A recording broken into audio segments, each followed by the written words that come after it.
Today we'll be studying about the action potential, that is how a nerve impulse is generated. Now, what is a nerve impulse? A nerve impulse is an electrical phenomenon. This occurs because of the difference in electrical charges across the plasma membrane of the neuron. Now, much of the neuron's activity depends on the difference between the chemicals inside and outside the nerve cell. A chemical particle that carries the electrical charge is called an ion.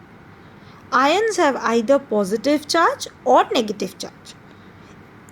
Now, we should remember over here that the opposite charges attract each other and like charges repel each other. That means positively charged ions will get attracted to the negatively charged ions and vice versa, but the same charged ions would repel each other.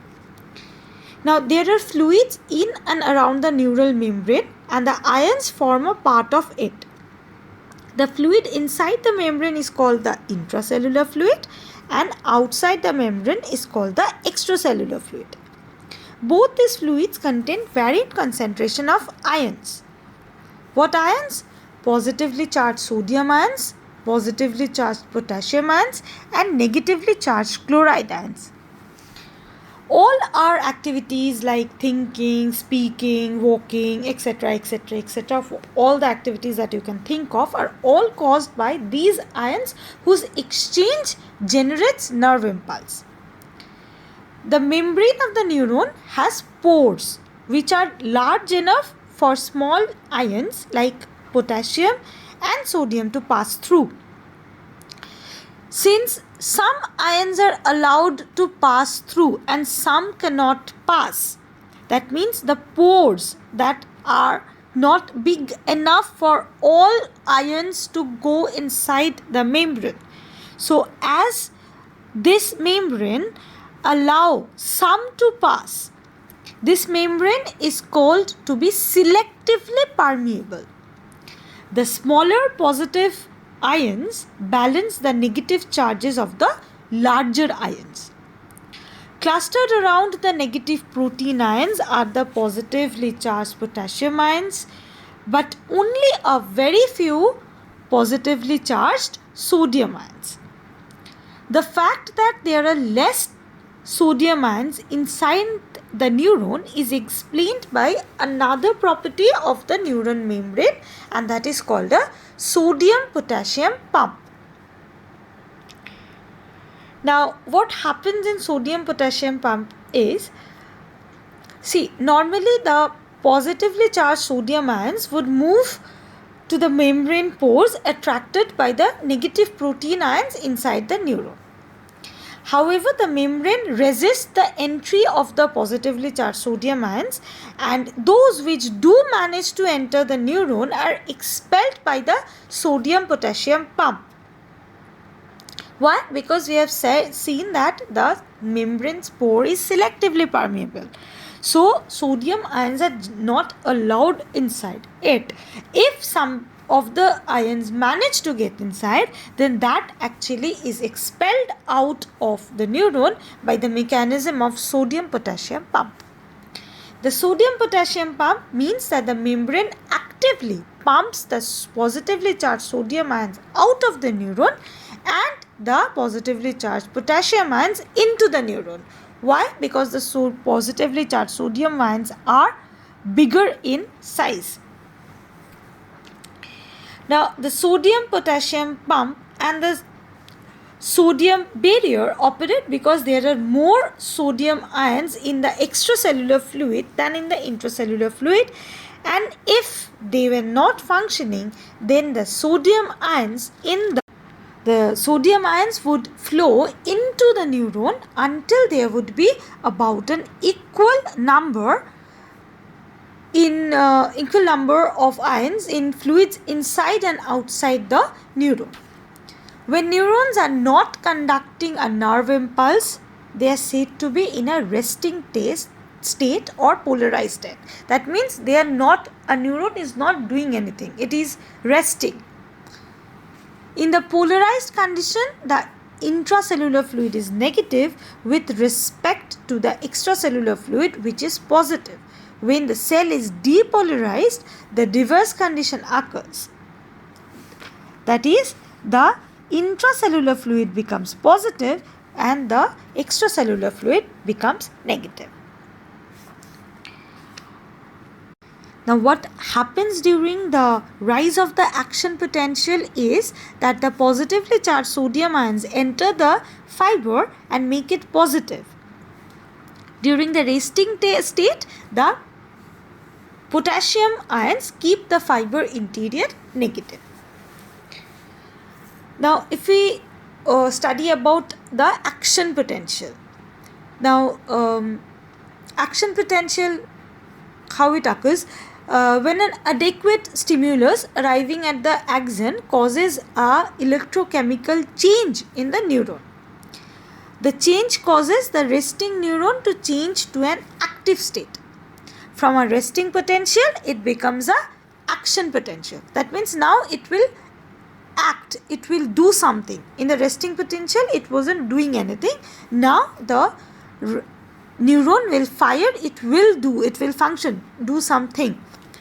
The resting membrane potential is about minus 70 MV electrically charged.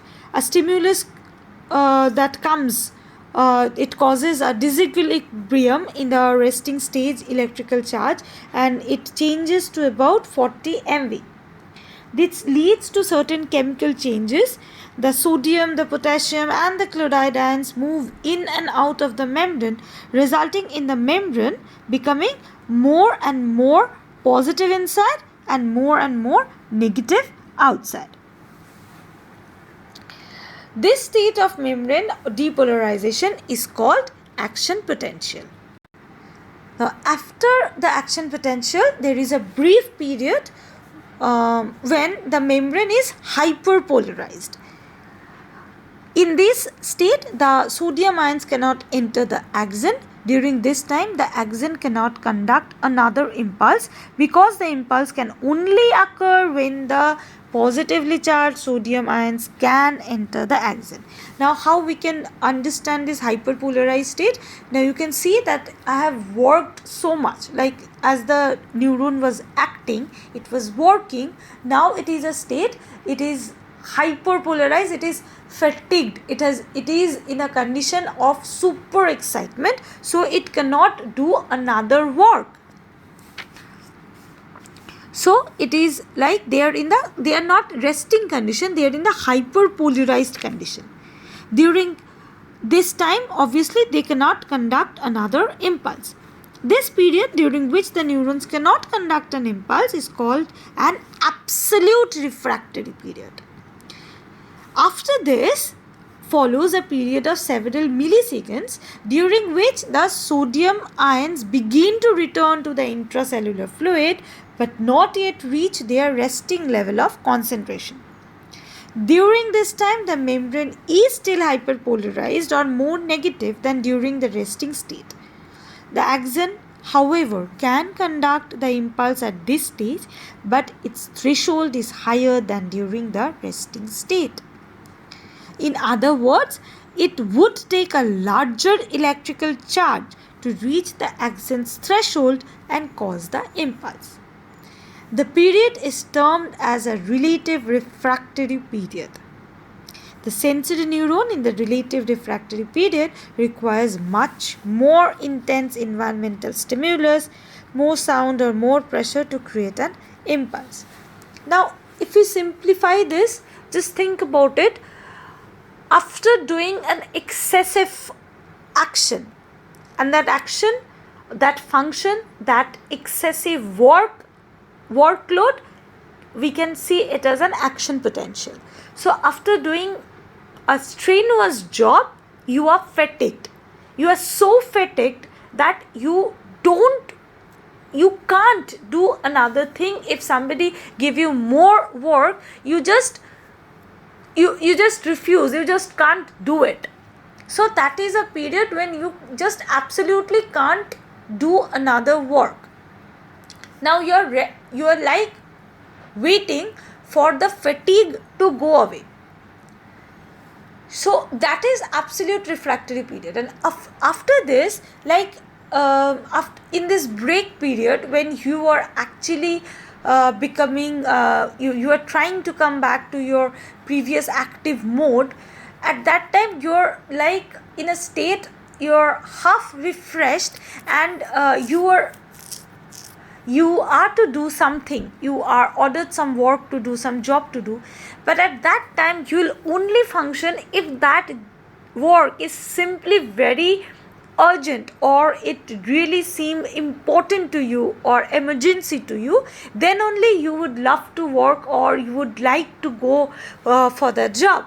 So that time is that time is relative refractory period, in which the neuron can fire, but for firing it needs a stimulus that has a value of a much higher level. Okay, so they would function. So that is basically the concept of absolute refractory period and relative refractory period. Now this is how a nerve impulse is generated. I hope you understand, and if you really have any doubts, do get back to me in my class, or you can comment. Thank you, class.